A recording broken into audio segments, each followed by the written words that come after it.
Trump sounds unhinged, and I don't support a decent amount of what he suggested.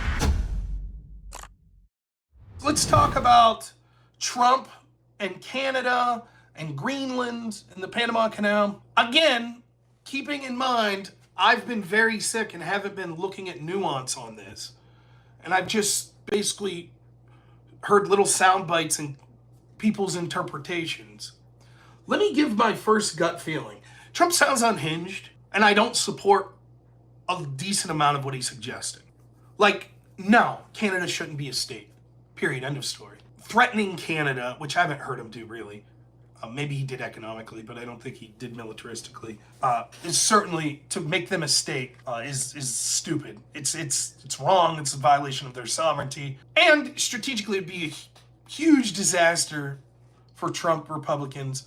You're basically importing a population of 40 million people that are like overwhelmingly progressive lefties. Now, if Canada was amicable to selling certain parts of the country, that's different.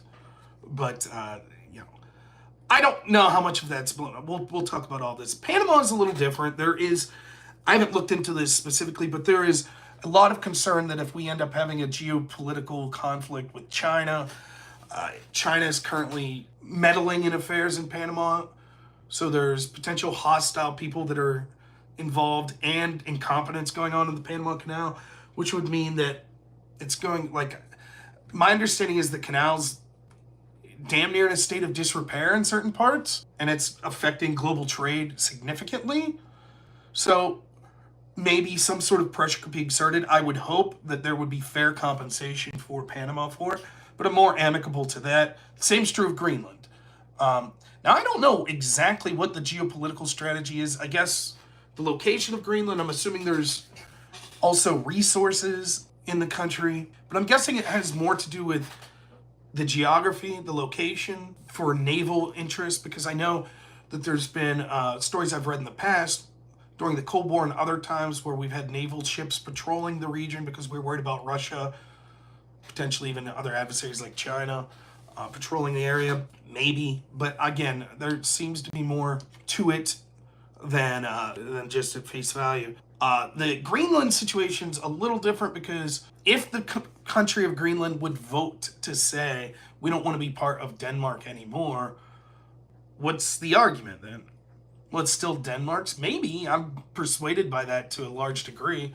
But it all depends on who's in charge, right, and controlling the narrative when that matters. Now, having said all of this, I don't know how much of any of this is serious. I think 70% of this is just Trump shooting off the cuff. I think that he sees value, and people around him have talked about value of the Panama Canal in Denmark. The Canada thing's a total joke. I don't think he's serious about that at all. I think that, like I said, most of it's just him off the cuff. For better or worse, he's the exact opposite of Biden and Kamala, where they're carefully hidden away from the media. They're not really doing adversarial press conferences. Trump is who he was 4 years ago when it comes to, if it was me, I would have said, all of you people in the press from the mainstream media outlets, you're out. Screw you. I would still do press conferences, but it wouldn't have been people from the New York Times, NPR, ABC. Wouldn't have been those people. It would have been people from alternative outlets. That's what I would do. Trump can't help himself. He's going to put himself out there and he's just going to go off the cuff for hours. Go ahead, question. And he's just going to say crazy shit. That's who he is. So I think a lot of it's like just that. He's more of like an artist than a scientist, where he's just like, I'm just going to throw shit out there. And then maybe something's like, yeah, it sounds good. That sticks. And I think he also knows it's pissing people off, which he's probably gets a chuckle out of. So I think that's part of it.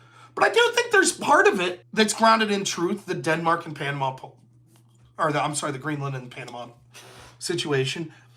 And I think that he understands there's value in looking unpredictable. And that there's value in our allies saying, what the fuck? What is this guy doing? Because Trump is still looking at the Biden administration as basically the continuation of the Obama administration. And the Obama administration was so well loved by so many of the people in the EU, etc., because they could take advantage of the United States. Obama didn't really everything was the U.S. fault and blah, blah, blah. Trump's like, no, you're going to pay for your fair share. They don't like that. And so how do you bring Canada to the negotiating table?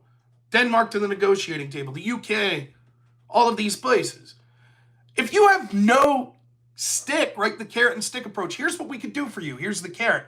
The stick is, you don't do what we say, there's going to be consequences. Well, there's never any consequences with Biden, Obama. And we've talked about it before. With our adversaries, your China, your Russia, Trump's unpredictable nature maybe helps keep them in check. Because maybe you're sitting there and you're listening, you're like, what the fuck, this guy's talking like imagine that you're Xi in China. And you're like, if you're taking this shit seriously, you're like, so wait a minute, Canada's basically allies with the United States, right? Yeah. But he's basically like, fuck it, we're going to take Canada over? What do you think that means he thinks about China? So I do think that there is a little bit of strategy in that Trump's just, yeah, I'm going to sound unpredictable. We'll see. Nothing's off the table. We'll sit down, we'll talk to people. Having said that, I would be vehemently against any sort of militaristic intervention using our army to forcibly take the Panama Canal or Greenland. Any sort of expansionism or intervention in that sense. I would be against it. We'll see. I don't think it'll come to that. I think the chances of that are extremely low, less than 3%. So I think most of it's just Trump shooting off the cuff, a little of it him being a troll, and then part of it being intentionally unpredictable and looking unhinged. So that people are like, we better stay in line because we don't want this guy to, we don't want to be the focus of his attention. So that's basically how I see that.